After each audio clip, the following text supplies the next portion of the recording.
Ladies and gentlemen, welcome to Loreweek. I am, as ever, and as always, the sick runner. That's not true. I'm not sick that often. I mean, I kind of am. You know, I'm not going to lie. It's actually kind of rare I get sick nowadays, since my immune system is doing a lot better than it used to be, so that's kind of nice. But I do regularly see, my niece, who goes to school.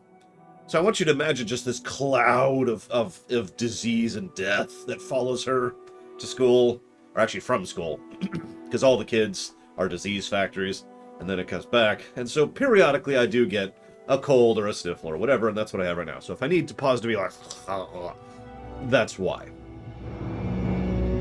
Show news. For those of you not aware, because we've only done 2 weeks in a row now, for the next 11 weeks after this one, every Saturday, we will not be streaming for the morning block. That's the 9 a.m. to 2 p.m. Eastern Standard Time block that we normally do. That's the norm. That's happening for the next 11 weeks pretty consistently. The reason why is because we will instead be spending that time premiering the episode of the theater. And we did that last week, we did that yesterday, and we're going to keep doing that. If you don't know what that means, the premieres of each theater... Oh, I have this turned up too loud. I wonder if it sounds so loud. The premieres of each theater will be going live at 11 a.m. Eastern Standard Time every Saturday. It's a premiere thing, so you can set your schedule for it. Episode 3 is already premiered, set to go on YouTube. I will be present in the chat, not just chatting with you all, but also sharing behind the scenes and director's commentary as we go through each episode individually. And trust me, I have an enormous amount of director's commentary for a project that's taken me 4 years to make. Yeah. So, that's that for the Saturdays, and that's going to be, like I said, that's going to be consistent for the Saturdays. I'm going to go ahead and admit, I don't want to put any pressure on my actors and actresses, but it would be extremely awesome if we could somehow finish Undertale before that's done. Because I would absolutely love to go immediately from the FF9 theater to the Undertale theater. That would just be a joy and a treat. But it's not a requirement, so we'll see where we're at with that. I still need some lines from 3 people for major characters, and then I still need a bajillion one-off lines and random lines for NPCs. So for anybody interested in that, please let me know, as usual. For those of you not familiar with it, for those of you not aware, we will not be streaming the majority of this coming week, so no streams, with one exception. We will be streaming the Thursday evening D&D stream, maybe? That is an asterisk. But there's a likelihood that we will be streaming the D&D game Thursday evening. But there will be no other streams until next Sunday, until the next Loreweek. Part of that is because my dad is visiting, as of tomorrow. Actually, he might get here tonight. We're still a little iffy on the schedule because we had a bit of a scheduling conflict literally at the last minute, so who knows where that's going. It's also partially because of the fact that Friday morning I go in for my doctor's consult to see what's going to be done with my nose. Remember, this is not actually the surgery, this is just it's more like the third step in figuring out what we're going to be doing with that. And I don't feel like that might, be a thing, especially given the fact that they might push me in very quickly, since again it is an outpatient surgery. Absolutely not my kimono. So, that's the week. We're going to be taking another week off from streaming.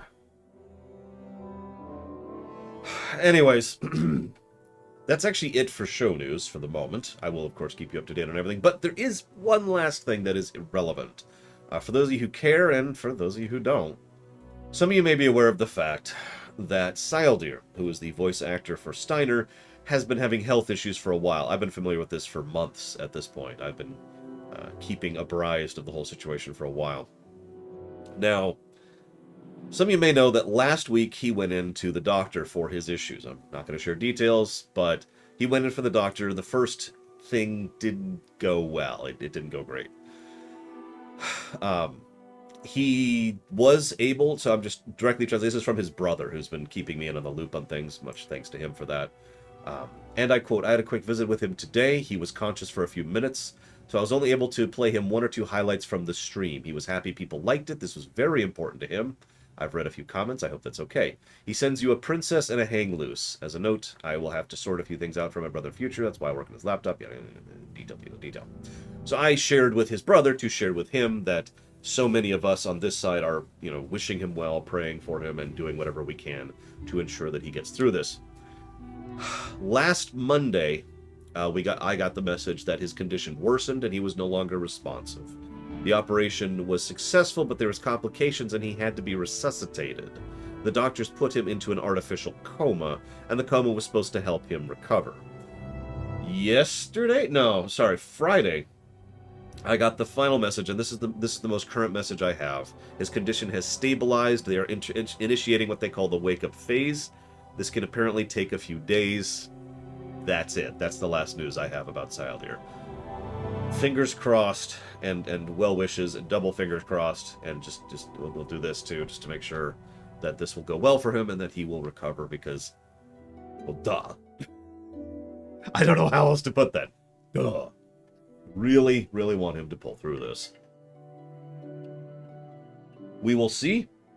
I know too well from many years of having half my family be in the medical industry to take he's doing well as a good sign. Don't ever do that. The doctors will tell you all the news that they can with a positive tint for the most part. That's a very common thing. And if they say, oh yeah, we anticipate he'll be fine in a few days. Wait, when he's actually fine, cool. When he's actually fine, I will be very happy. But as of this moment, it's still up in the air. And that's all I have to say about that.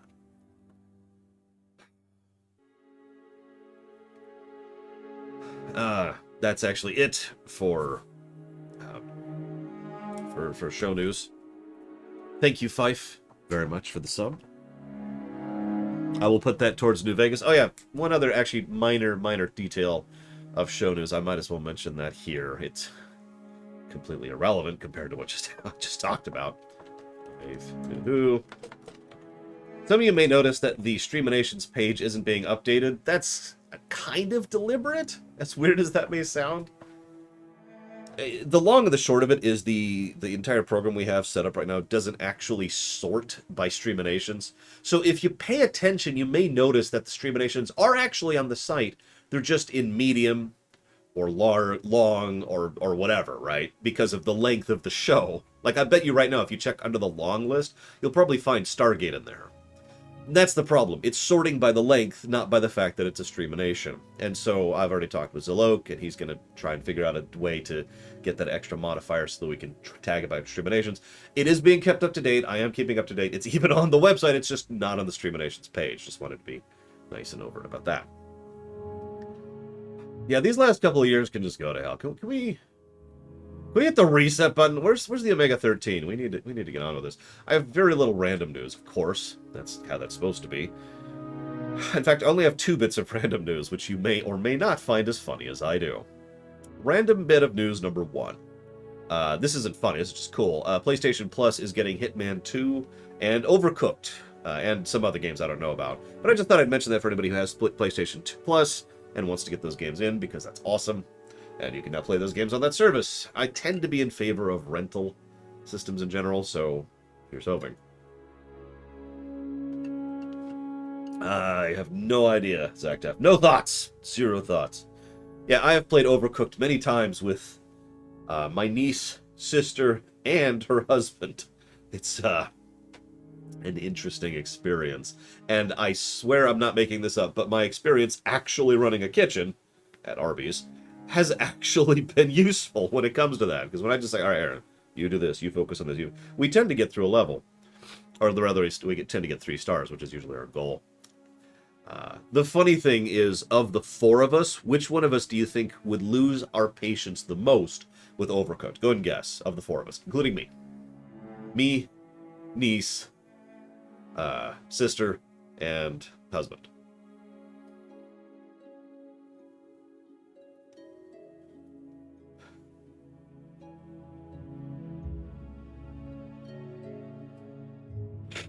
Excuse me. I told you, I'm still sniffling. I'm still in the getting stuff out. Bunch of good guesses here. All of them completely wrong, except for one. Shadow Machine got it right. It is the husband. He loses patience with Overcooked before the rest of us, which I find hysterical. Because usually my niece is the one who gets frustrated at video games. Not me. I've played much more frustrating games. On camera. Second bit of random news. This is funny. So, the British, whatever it's called, where they rate boards, the PEGI thing, you know, PEGI 16, has decided to push forward a law that says that it's actually kind of convoluted, but the long and the short of it is any new games coming out that include gambling or actually engaging in gambling in a fun manner or in a way that glorifies or romanticizes it in the game automatically gets the PEGI 18 plus rating. Now you're probably thinking, good. Well, so I don't mean actual gambling, like not like FIFA, because that's not showcasing gambling in the game. So FIFA still gets to be young, or Battlefront, or any other loot box thing you could think of. You say it's still good. So I'd like to share with you 2 games that would, if they got released now, be rated as PEGI 18 plus as a result of this. Pokemon, the original, and Dragon Quest, basically any of them, but like from 3 up. There are other examples, of course, but I think Pokemon really is all I need to say about that. This is relevant because if they ever decide... So, the original Pokemon will not actually get a renewed rating because that's part of the law. If it's already gotten a rating, it doesn't get a reanalysis. But if they were to re-release Pokemon, as in the original, the Gen 1, or they decided to do a remaster or a remake of it again, they would have to either get rid of the gambling in the game or rate it 18 plus. Yeah, that's, you may think that's good or bad. That's up to you. I'm not giving my opinion. I'm just stating that they completely missed the mark and are going after completely the wrong target. Anyways. We need to get rid of gambling and gaming. Good idea. Let's do it. But you're not getting rid of the gambling. You're not getting rid of the actual real gambling. You're just getting rid of the fake gambling. Anyways. What? Yeah, they did get rid of the slot machines in some of the remakes and not the others, and it's kind of inconsistent with regards to Pokemon. They didn't do that with Dragon Quest. The Dragon Quest DS releases do still have the slot machines in them. Dragon Quest 11 still has its slot machine, for example.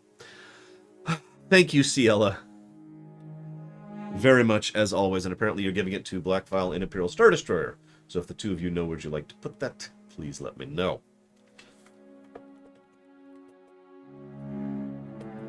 Anyways, like I said, you can call that a good or a bad thing. That's up to you. I just think it's a very stupid thing, no matter what, because they're going after the wrong thing. It's like going after someone for wearing pink. Anyways, actual news. Let's talk about Midnight Suns. How many of you know what Midnight Suns are, either in the immediate context or in the generic context?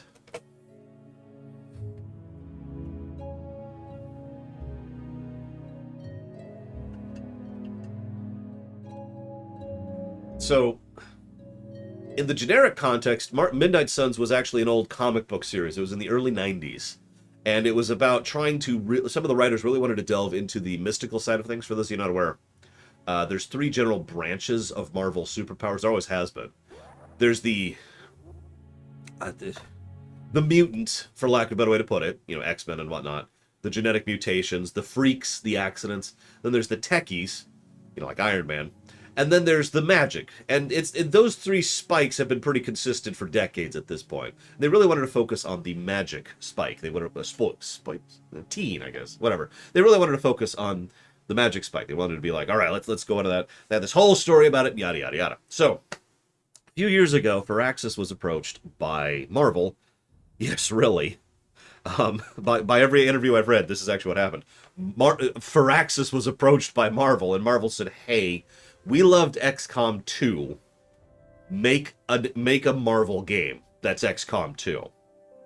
And they were like, yeah, sure. So we might actually have a licensed game that's worth a damn. Real quick, thank you, Sean. Or no, that's not Sean, that's SJ.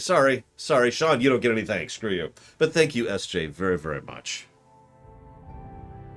Sean, you're still awesome. If you know where you want to put those, SJ, please let me know. And I'll jot it down. Um, so, the game is called Midnight Suns. It's based on the 90s story that I just referenced. So they're going to really be focusing on the magical side of things. In fact, I actually have a decent amount of information. I watched the entire presentation as well as got into a few interviews on this. So, first of all, they're going to have 12 heroes plus the Hunter. So the 12 heroes does not count the Hunter. The ones we know about right now are Magic, Nico, Robbie, Ghost Rider, not the original Ghost Rider, Blade, Captain America, Captain Marvel, Iron Man. I'm missing some. I feel like, whatever, I feel like I'm missing some, but the point is they have deliberately not revealed all of them as of right now. Doctor Strange, and I'm missing, like, one other. They've specifically not released 4. I don't remember what the ones I'm missing, but there are 4 they have not announced, and they will be announcing. Oh yeah, Wolverine's in it too. There will be 4 that they will be releasing over the next few months. This game comes out in March, so they have some time to get there. Cool. Now, I already mentioned Blade. You play the Hunter. Now, this is a... Hi, Crit Source. Good fortune on the housework. Okay, so the Hunter is good and bad. Let's talk about the good first. You are a ancient character from 3 centuries ago who was sealed away because you specifically fought against Lilith, who is the mother of demons who is trying to bring back Cthulhu, okay? It's not literally Cthulhu, but it might as well be Cthulhu. So that's the overall plot. She wants to bring back her boss, Cthulhu. You are her daughter. You beat her last time. So the Avengers try to fight her, don't have a good time with that, and decide to bring you back to help them. Because you actually know her weaknesses, etc., etc., etc. You're the tactician. Cool. Real quick, one of those is going towards AC Valhalla. Done. Thank you again, Ciela, for that sub.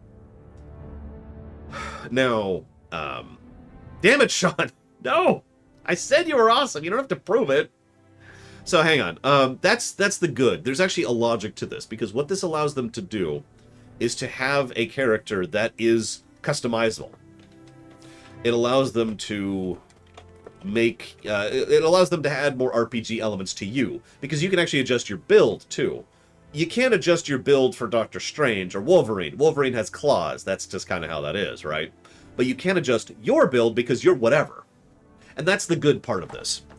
It allows them to have RPG customization and build, both with regards to the character, lore-wise, and with regards to the gameplay-wise, because you're an all-new character. The downside is this absolutely smacks of original fanfic character. Let me run this through you again with a slightly different tint, in case you missed that. So a previously unheard of character has to be brought out of stasis to help teach the struggling main heroes how to deal with the latest bad guy, because they just can't cut it. Think about it. Now, that could be good or bad. We'll see. We'll have to see the final finished product. That's the only way we'll be able to know. But... I mean, you see the problem there, right? Hang on. I got a bunch of subs here. I'm catching up. Thank you, Pika, very much. I did get that. I will put that towards Mass Effect 3. If you give me a moment. We also had Tokyo Vampire towards Yakuza Kiwami 2. Thank you. Tokyo Vampire, very, very much. We'll see is, of course, the result. I will admit, from a gameplay perspective, the idea has me excited, and from a narrative perspective, the idea doesn't. We'll see. Now, I mentioned, though, that you get to decide your personality. One of the major gameplay features is what I wrote down in my notes as Imperial Star Destroyer deciding to just completely interrupt my train of thought. It's something that's a bit of a pastime for him. I don't blame him for his particular predilections, but I'm going to try to finish this thought before I acknowledge that. Because Sean also donated, and I need to check that too. Mass Effect sections. You know what I mean, right? You go on the Normandy, you talk to the people, you get their little backstories, you get more information about the world and the characters, and you have a couple of options which change how you relate to them, right? And that's exactly how it's being described. But there's one other little caveat to that, and this is way more Fire Emblem. The way it works is you talk to someone, and you can actually do an event with them. which is just, in near as I can tell, it's just a side quest or possibly even just a cutscene. There might be no gameplay involved, but the gameplay is, of course, choosing which person to do which events with, which raises, for lack of a better way to put it, your friendship meter with that person. Friendship meter has tactical, tangible results on the battlefield, and you only get the ultimates. So every character has an ultimate ability, which is a... the only way to unlock an ultimate is to max your friendship with them, with that individual person. So, yeah, I don't know if I sound negative. I don't mean it, because that sounds pretty cool to me. This whole thing makes me sound I'm totally involved with this. No, I have not, Trihexia. So, no, I haven't, Pika. I mean, I know there's 9 editions. I just don't care, because at this point, it's just whatever. Yeah, there's 9 editions of Horizon Zero Dawn, by the way, or Horizon, whatever it's called. Horizon 2. So that sounds cool. I'm with it. Now, can you max everyone? No information on that yet. Is there romance? Believe it or not, this was actually a question that was asked in the official interview. The answer is no. There is no romance in this. You can become very close friends with people, but there will be no romance options. Make of that what you will. Next thing I'm going to comment on is the cards system. Now, this is funny. In my notes, I actually wrote down that this just screams loot boxes. Hear me out for a second. But the way it works is you get drawn... There's no deck building, okay? Not that I've seen. And they said nothing about it. So instead, you have a set number of cards based on your friendship level with a particular character. And you go ahead and get dealt a random set of cards when you go into battle. Each card is a special move. You know, the lunging slice, or the banish from reality, or the knockback, or whatever. And so that determines which special moves you can use in actual combat. Now, the reason I said to remember that loot boxes thing is shortly thereafter, he tweeted something, which I have the tweet right here.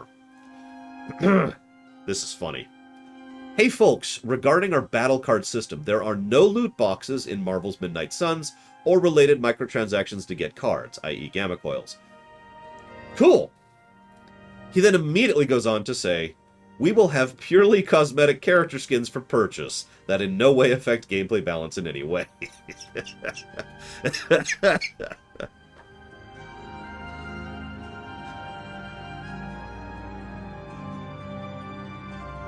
So, anyways, you can make of that whatever you want. That was just like this morning. Let's see. So we've got the cards thing. There's apparently no loot boxes. You can buy microtransactions to get cosmetics, which will mean the game will get an automatic negative, as per our rules. The friendships unlock the ultimates. There's the Mass Effect setting, the Mass Effect scene. Build your character, yada yada yada. Main characters, gameplay. They didn't actually show much of the core combat, which bothered me a little bit, so I don't have much to say about that. I mean, it's clearly based on the XCOM 2 engine, but there are specific changes that, for all intents and purposes, seem to make it less XCOM-y. I don't know how much terrain matters. The very little gameplay footage they show doesn't really demonstrate as to whether terrain matters at all. And again, the cards are the actual special moves, so there's no mischance involved. It's just you do that. I'm not sure what happens when you run out of cards. I'm not sure if there's a white damage. I'm not sure if there's a redraw. I'm not sure if there's deck building. So for being a gameplay reveal that I slogged through like 40 minutes of footage to watch, they didn't really show me a lot of gameplay. They did share one last thing, which I'm sharing with you now. Everyone, of course, doesn't have a build except for you. Remember, I mentioned that's a good thing for gameplay reasons. But you have two broad branches to go down. One is light, and the other is dark. Dark allows you to either do more DPS or substantially more DPS at a cost of health or resources. Light allows you to go down support or healing or buffing or debuffing. So those are your two broad branches, which will then branch out a little bit more, actually probably more like this, as we go through them. And that's the build you're going to be able to build with regards to your character. So that's cool. I don't know if that's going to affect your deck. I don't know if you can deck build. Like I said, I have so many questions.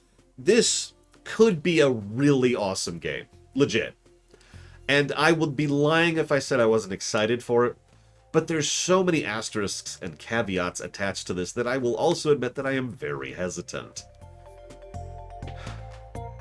Now, thank you, Daedalus, very much for the sub. I will put that towards nothing! But if you happen to know where you want to put that, please let me know. I still need to hear from Imperial Star Destroyer, too. And SJ. I actually do like deck building. In fact, so, hot take. I enjoy building decks in Magic the Gathering more than I enjoy playing Magic the Gathering. I realized that a few years ago. That's not news. It's just... yeah. Anyways. So now, before we move on to the lawsuit, because that's going to take a minute, let's look at these donations. Oh, Legend of the Guy. I must have completely missed it. See, this is why I say, if I don't say it out loud, check me, right? Because if I don't say it out loud, it means I probably didn't get it. Alright, so first, thank you, Sean, very much. I'll put that towards the Spider-Man Streaminations. How do I have that down in my things? I want to make sure I'm keeping that static. I think I have it down as 2008. Let me check real quick. Just pull up the spreadsheet. Yep, 2008. That's what I have written down. I didn't mess... See, that's why I say, if I don't say something out loud, I probably missed it, or I'm an idiot. So, all at New Vegas for SJ. You got it. And then Sean is going towards... This is the second summer song from Stardew Valley, specifically, and this is going towards 2008. Spectacular Spider-Man. Now, Imperial Star Destroyer is splitting things up all over the place. Oh, Christ. Well, I knew it was going to come at some point, Imperial Star Destroyer. Dread.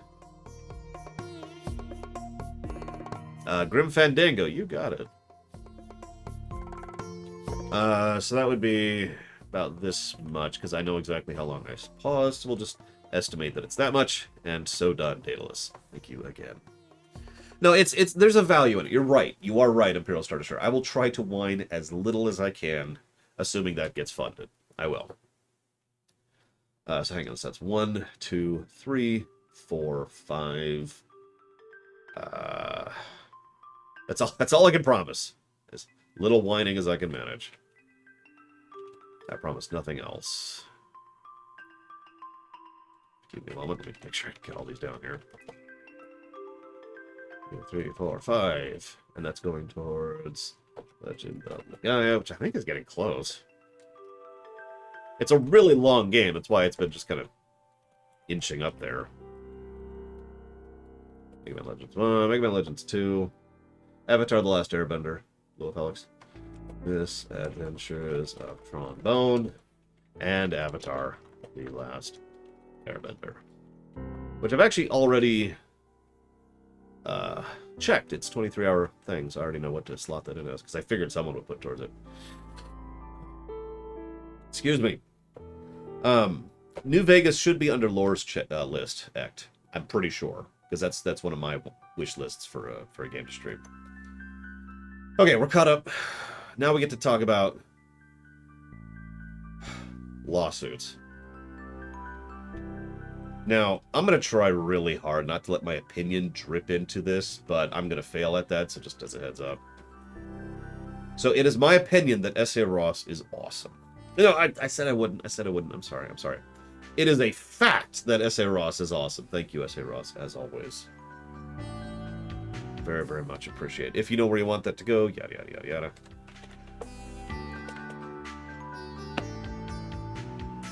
So, I guess I should... No, I changed it. I actually did my homework on this one. Like, actually did my homework on this one. And this is a substantially more complex case than it looks like. So let me give you the bare bones. There's a group of people who have a GitHub page who are Tangled the series, putting together an attempt to reverse engineer Grand Theft Auto, the originals, like the old ones, right? 3, Vice City, etc. And I don't know why they're doing that exactly.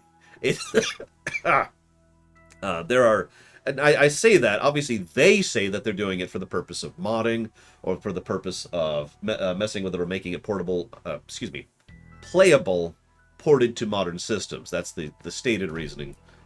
And that's relevant because intent matters for this kind of lawsuit. Now, 2K Games sent a cease and desist to them over this. They ignored it. They pushed forward.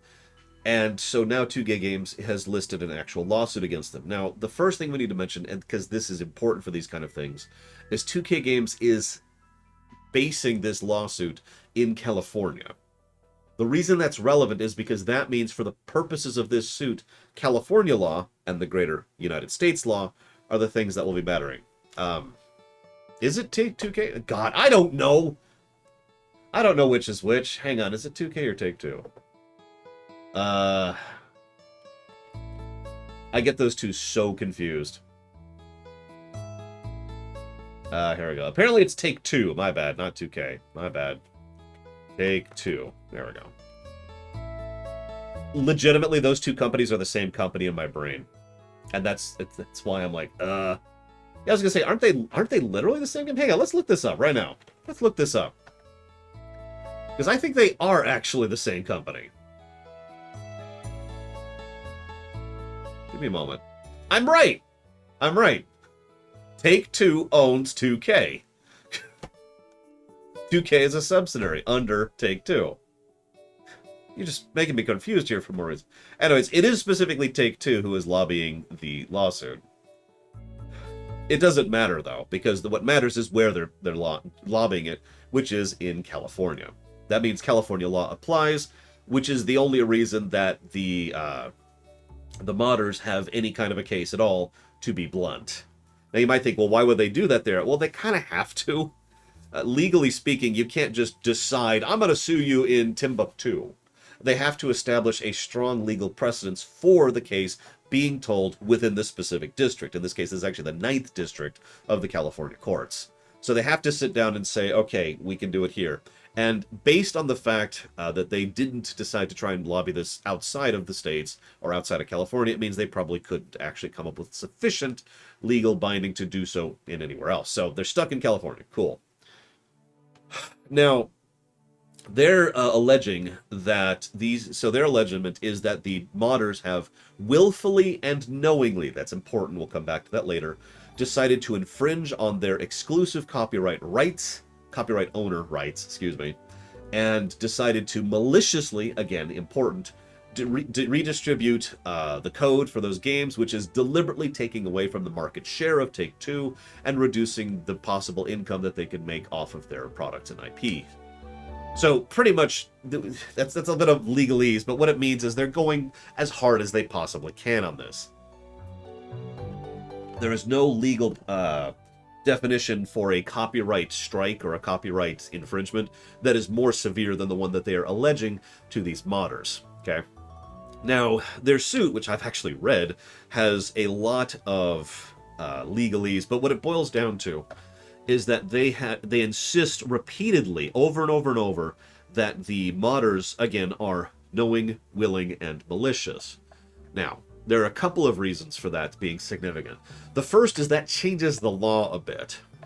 This is true even in criminal courts, but especially in civil courts. If you unknowingly violate the law, then that's different. And it's actually really easy to say that you didn't do it knowingly. It is actually extremely hard to legally prove that you do something willingly, knowingly, and maliciously, right? The burden of proof on that is extremely high, for good reason. That means, but if you walk out and make a Mickey Mouse doll saying, "Mwahaha," and you record a video of yourself saying, "Mwahaha, I'm going to make this Mickey Mouse doll and steal Disney's money," then they would probably be able to prove that you are willingly, knowingly, maliciously trying to infringe on their copyright and go after you for the hardest severity that they possibly can. Now, the thing is, within the document, and I have glanced over it, and I've actually seen a few other people, including one lawyer, who have looked at this as well. The document that 2K Games or Take-Two or whatever the hell they are put together is really not doing its due diligence on proving that. For example, one of the things that they stated as proof that, they're doing this willingly, knowingly, maliciously is that one of the modders is quoted as saying in their Discord channel that they hope Take-Two never gets a hold of this project because that might cause problems. Now, that may sound like proof, but legally speaking, it really isn't. Remember, the difference between proving something in reality land and legality land is very different. So that's not proof. I forget what that's called. There's actually a term for that in legality. I should have written it down. But the point is that they're not doing a good job of establishing that willing, malicious thing. Now, so you might think, okay, good. That's a point in the modder's favor, and you're absolutely right. No, not character. The problem here is that Take-Two has a really good case for this, as far as actually winning it. This is ignoring the fact that Take-Two is probably going to win because they're a large corporation who has the money and time to burn on a frivolous lawsuit. That's assuming this is a frivolous lawsuit, by the way. I'm sorry, I should clarify that. Got my opinion out there for a second. I said I wouldn't. I think Take-Two can go to hell. I'll just go ahead and give my opinion on this real briefly. But even if this is a truly frivolous lawsuit, they have the time and money and lawyers to just burn on it and go for it. They can just do that and have fun with it. The individual people who are modding this game in their spare time don't. Now, they've said they're going to fight this so far. We'll see where that goes, because one of the other things that Take-Two is doing is they're being very mafia about this. And I am not exaggerating when I say that. They are trying very hard to be as intimidating as possible in their legal approach and in their wording in order to try and bully the other side into backing down. Now, this is an extremely common tactic from corporations in general, and if we're being honest, the legal system in particular. Bullying someone into accepting a plea, for example, is literally common practice in the United States legal system. They have claimed an enormous loss of market share that is being done because of these modders making this game. Or reverse engineering this game. Excuse me, that's going to be important in a minute. That's mostly where my frivolous comment comes in. The problem here is, remember, reality land, legality land are different things. So in legality land, let's assume something for a moment. Let's assume that I'm over here and I have made an IP called Game Boy Hero. Okay. Now let's say Game Boy Hero was really popular and I made like 3 Game Boy Hero games back in the Game Boy era, and then I've sat on it for the last 25 years and done nothing with it. Now let's assume for a moment that someone comes out there and decides to try and redistribute Game Boy Hero against my will. Legally speaking, I can actually go after that person for damaging the market that I would have if I decided to start selling that, because that's how that works legally. It doesn't matter that I'm not actually exploiting that market, aka actually selling the games, or porting them, or redistributing them, or whatever. That doesn't matter. What matters is I own that. There is a market, a theoretical market, that exists that I could be tapping if I chose to, and it is damaged by virtue of the fact that someone else is distributing the games for free. So, on that grounds, Take-Two actually has a fairly strong case, unfortunately. Now, as previously mentioned, this is also relevant, they're going after these people for bunches of money, just huge, huge sums of money, for all the damages and all the things. Quick reminder, every single lawsuit you see like this will always swing for the fences. For those of you who don't know what that means, they will always try to get the most money that they legally can under the most extreme circumstances in the initial lawsuit. That is standard practice. Everyone does that. I don't agree with it, but the general idea is that you always swing for as much as you can get, and then it's broken down and brought down by, reality getting in the way. But that is standard practice, which I mentioned because they are assuredly, assuming they win this, not going to get the money they are asking for, if for no other reason than the fact that, remember I mentioned, they basically can't prove willing, knowing, malicious. And that's relevant because that changes how the law applies, as I mentioned earlier. They would be able to literally sue them for more money, assuming they're able to prove those 3 points. When they can't, because there's no way in hell they're going to be able to prove that, that's going to substantially lower the amount that they can go after them for. Again, they're still guilty, but the law applies differently if you are unknowingly guilty. Now, let's talk about the reverse engineering thing, okay?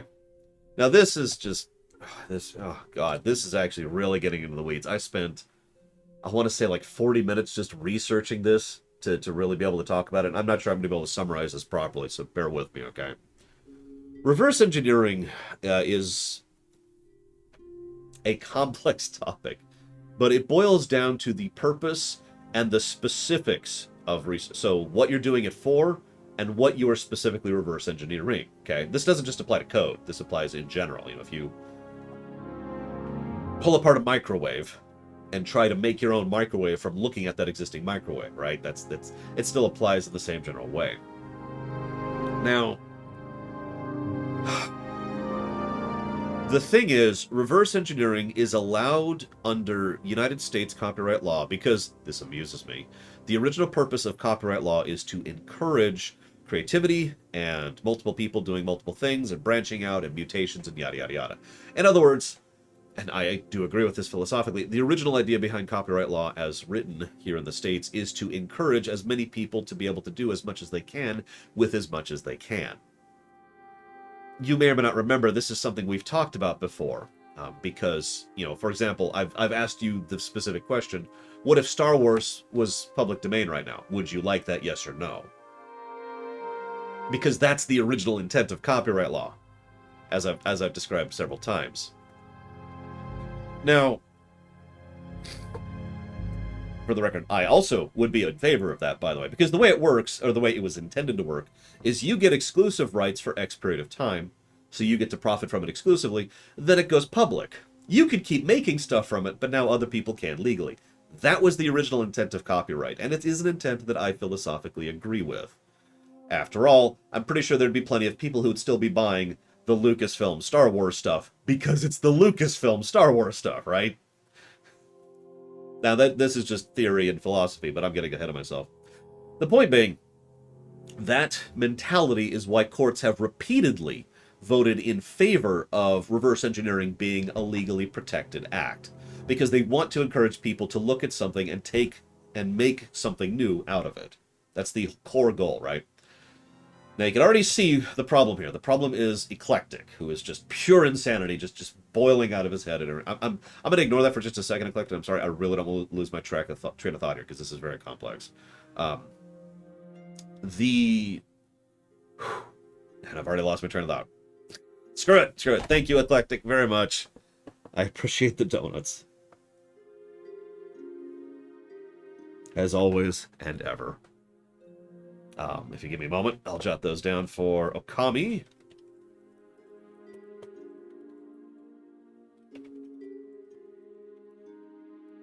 Psychonauts. And Valheim. Thank you very much, sir. Now, caveats, because it's never that simple. The problem here is that it matters what you reverse engineer and why you reverse engineer it. Now, when it comes to code, we actually have precedents for this. There are people who have tried to reverse engineer programming code many, many times for many, many years, in the decades range, going back to the 80s and 70s in this case. Now, that's important because it means that we have... so the more... Law isn't set in stone. A lot of people tend to think that law means set in stone. It absolutely doesn't. Law is the starting line, right? Law is where you begin. And where you finish is the final ruling based on the jury and or the judge, right? So there's this gap in between there. And the two may or may not equate to each other. But the core law, the more precedence that happens, the more things go a certain way, the more that initial precedence is established and the harder it is to change. That's why I bring this up specifically, because again, many reiterations have said that reverse engineering code, specifically programming code, is totally legal and totally allowed under the nice Roscoe Porter rule of 1837. Thank you very, very much, Roscoe Porter. If you know where you want to put that, please let me know. Sorry for the joking. Now, the catch is what and how, or what and why, excuse me. Now, I've looked into this. The GTA team is completely in the clear on the what. They have specifically reverse engineered certain types of code that are totally allowed except for when they haven't. See, this is kind of the thing. Let me try to clarify that a little bit. Let's presume, let's go into Fantasyland for a moment here. Over here in Fantasyland, let's say that Hazardous has decided to jump out and say, I'm going to reverse engineer the code for Grand Theft Auto San Andreas. And I have now pulled out the San Andreas core code, core concept, and effectively what is the engine. And I've managed to rebuild it in this new code. And that's important. The way they're doing this is they're looking at the old code, which doesn't apply to modern code, rebuilding it in modern code, reassembling it into modern code, touching it up and tooling it up, and basically making a new engine based on the old engine. So as of this exact moment in time, what they're doing is so legal that that Take-Two games wouldn't even have a case. But in this fantasy land that we're playing pretend here, let's say that Hazardous decides to do this to make his own game. To make what is effectively a GTA San Andreas clone, or another type of game of that variety. And while it obviously would look like San Andreas and would play like San Andreas, it would be its own game, fully legally protected. If you ever wondered why so many games have that cloning thing, if you ever wondered why so many mobile games have the exact same engine with the exact same interface with a different skin on it, this is why, because that is a fully legally protected right to try and encourage people to try and make as much as they can with as much as they can. With me? That's not what they're doing. What they're actually doing is they're taking this code to remake San Andreas. That's when we get into the territory. So several years ago, you got it. Nice, Roscoe. I'll put it towards SG1. SG1, not GS1. Stargate, GS1. Is that Generation 1? So, that is, there's actually legal precedence against remaking the game, even when you aren't doing it on purpose. How many of you are familiar with the infamous Tetris lawsuit? I actually imagine most of you are not. This was some years ago. There was another company who I can't even remember the name of right now. I think they were called the Gigapuddings, or something like that. I should have written it down. Thank you, Gigapudding, very much. I put that towards Hyrule Warriors too.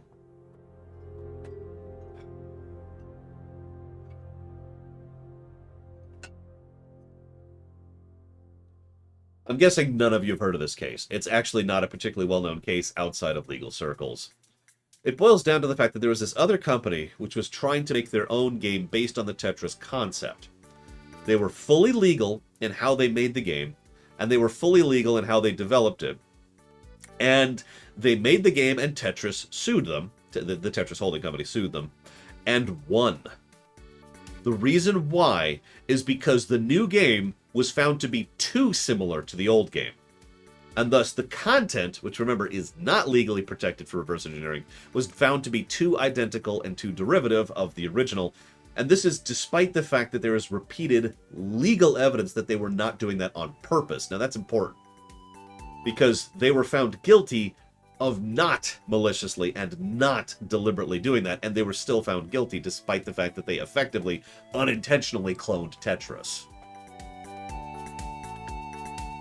So, that's a problem, because we have legal precedent. That's not the only case, but that's the big one. We have legal precedents that if you successfully copy the game, the core content, to put it simply, of the game, then you are no longer legally protected. And the main purpose behind this project is to reverse engineer these GTAs so that you can mod them and play them on modern systems. So that's totally not cool. And that's why Take-Two is almost assuredly going to win this lawsuit. Because not only are they demonstrably not legally protected, but there is precedence going against them.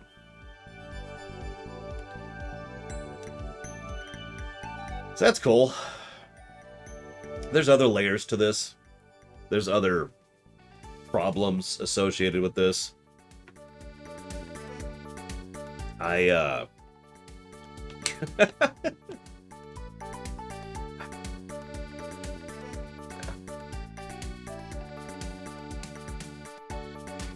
don't know what else to add at this point. I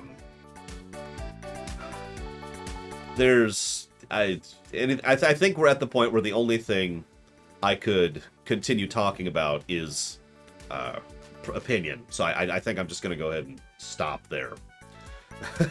We're Just gonna cut that off at that point in time. Yeah, this is very happy. I'm gonna need to remove these from this playlist. Honestly, they are just not working. There, removed. We're good.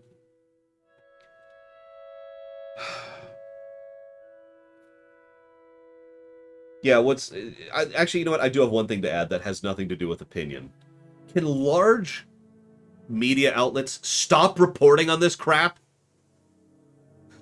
I'm not a large media outlet. That's not what I'm talking about. I mean, I can't remember who did it, actually. It's one of them. It's one of the bigger news outlets, game news outlets, was like, hey, look, there's this project where they're reverse engineering GTA. And lo and behold, right after that, Take-Two sends a cease and desist letter. Can you quit it? I can't tell you how many times Kotaku has done this specific. I can name drop them. Not with this, but with other things. Like, hey, look, here's this fan-made Metroid game. Hey, look, here's this fan reverse engineering of this. Isn't this cool? Let me signal boost this as much as possible so that Nintendo could be like, oh, hey, I should bring that down. And it happens every time. Well, that's not true. It's like 99% of the times. The moment these kind of tiny little fan projects get signal boosted, the companies drop the anvil on them. Could you stop? Apparently not. Thank you, Poindexter. Very much. I will put that towards Borderlands 2. I actually would not be surprised at all. Okay, let's get more into opinion, shall we? Because you'll notice they always do it right before it releases. Yeah, have you caught that trend? It's like right before it's about to be finished. Such and such is about to come out. Such and such is really shaping up. Such and such is being worked on and is nearing completion. I know with certainty that there are at least a few media outlets out there, which I'm not going to name drop, that are very much in the pockets of... I'm saying that wrong. That are very much actively trying to lick the boots of the actual gaming industry companies, the major developers, the major publishers. That is a proven fact that is, in my opinion, completely undeniable. It would not surprise me if there was a mandate to try and find these kind of things and crack down on them, specifically to stay in good graces with the larger publishers and with the larger developers. We already know that they are more than willing to, how do I put this, follow the party line with regards to publishers and developers. So, and you're probably thinking, well, what's the benefit to them? Well, on the one hand, there's also the fact that a lot of the people who own these things kind of are the same people. But let's ignore that for a moment, because the real reason, even ignoring who's in charge of what, is the fact that they want to stay in their good graces so they can keep getting the access to them. They want to keep getting their free demos. They want to keep getting their invites to their personal presentations. They want to be in the club. It's a very social engineering kind of thing. They want to be part of the accepted group. And so they toe the line to make sure that they're still accepted. So they still get those demos and they still get the access and they still are in good with the company, and therefore they can report on that and generate their own money. Make sense? No, it doesn't actually make any sense, because it would be so easy and barely more expensive to not be in on the club and still report on them. Just do so from a point of honesty. I buy every game that I play, and I don't have millions of dollars at my back. To name one example of this, I don't get to go to BlizzCon, but I can report on BlizzCon just fine. Now, I know that's different, but I stand by my point.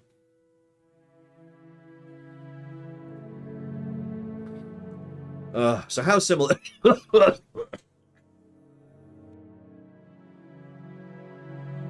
How similar does it have to be for copyright to apply? So a GTA clone doesn't count. Like, Saints Row 1 is absolutely not copyright applicable to, I guess that would be GTA 3, I think was what it was specifically a clone of, because it is so clearly and demonstrably a different game. It's a GTA clone. Chex Quest is not copyright infringement applicable to Doom, and so forth and so on. Yeah, I was going to say, I've said this before, and I've said this again, so many people don't seem to realize that it's 2021. This is now. There's so many ways that that I feel. Oh, God, you're making me cough more.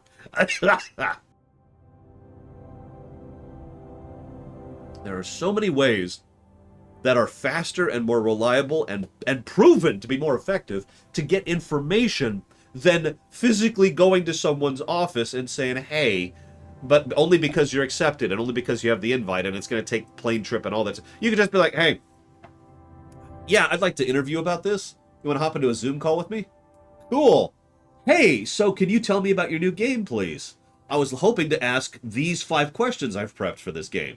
2 of them are sucking your dick the entire time because I still need to stay good with you, but it's okay. The other 3 might actually be real questions. It's...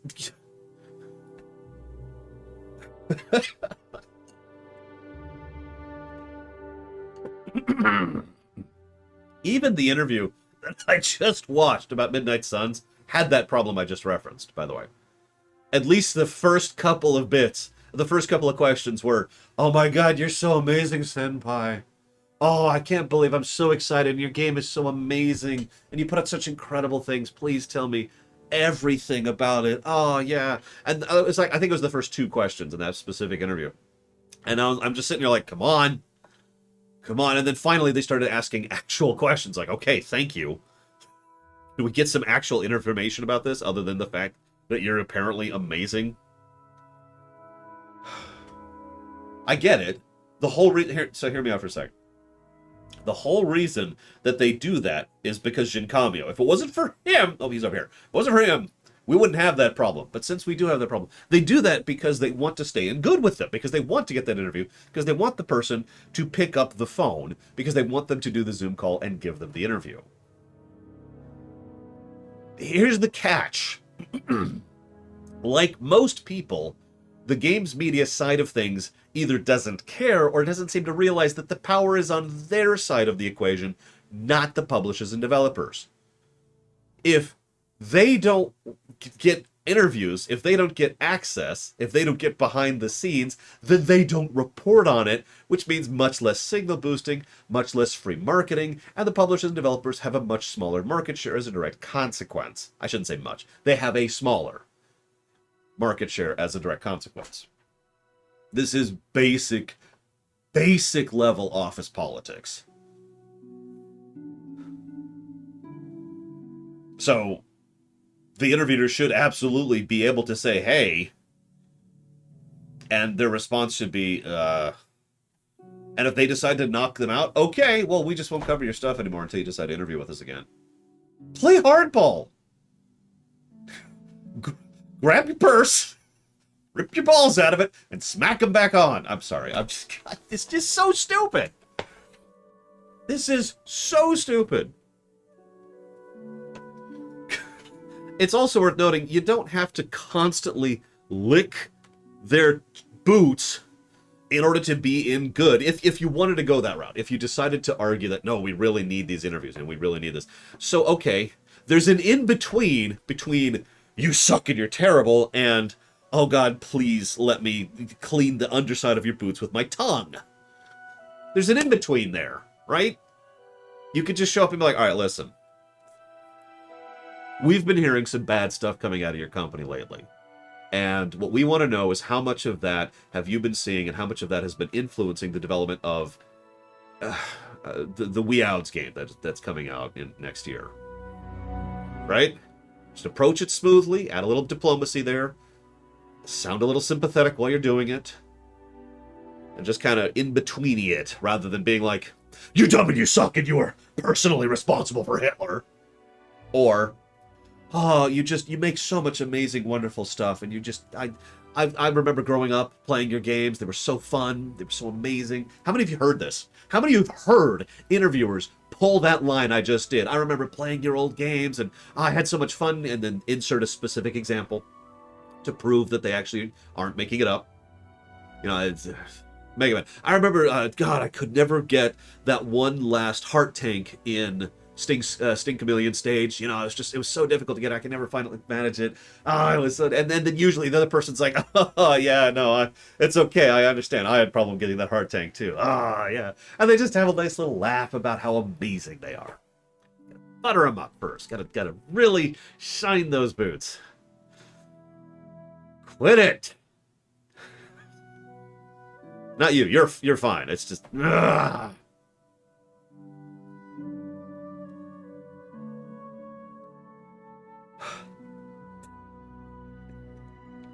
Ran off.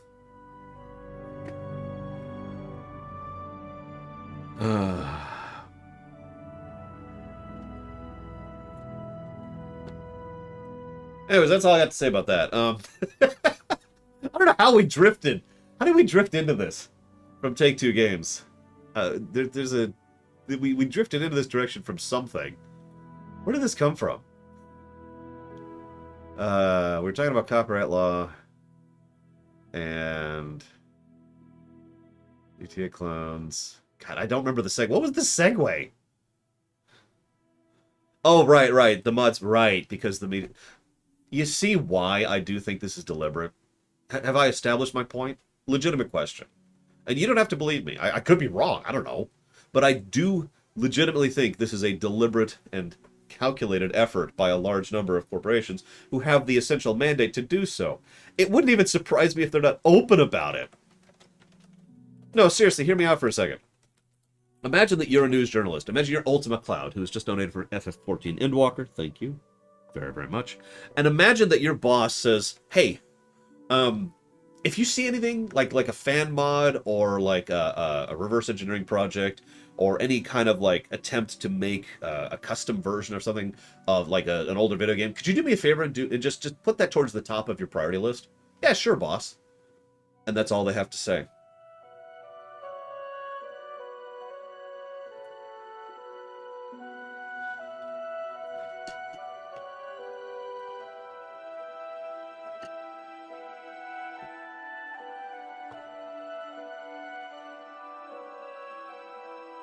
Moving on. It could be stupidity. That is possible. It's entirely possible these people are just that stupid. Who knows? Screw them. Need a big slap in the face. Stop being stupid. Or malicious. I don't care which at this point. Just stop it! How long does a law have to last before revising? We have laws in the States that have been on the books for in the century range that have not been changed. Usually because they're not brought up. And that's the answer to your question. A law tends to be changed when it is challenged and the situation doesn't apply anymore. So new precedence is written that effectively rewrites the laws. And that's kind of how that tends to work. Here in the States. I don't know about other countries. I've only studied law in this country. That's all I got. And the older I get, the more it keeps coming up. I don't want to study law. Law is stupid. Anyways. Yes, positivity. Lorewalker Theater was awesome. Chapter 2 was a nightmare. There's a reason Chapter 2 was one of the last chapters that went out. That was just an absolute nightmare to put through. The sound effects bug was so terrible for that chapter. Oh my god. Large swaths of the thing, which had the water running in the background, or the windmill going, or the factory, or the airship, or the wind. Anyways, moving on. I'm going to go ahead and chop off the logo.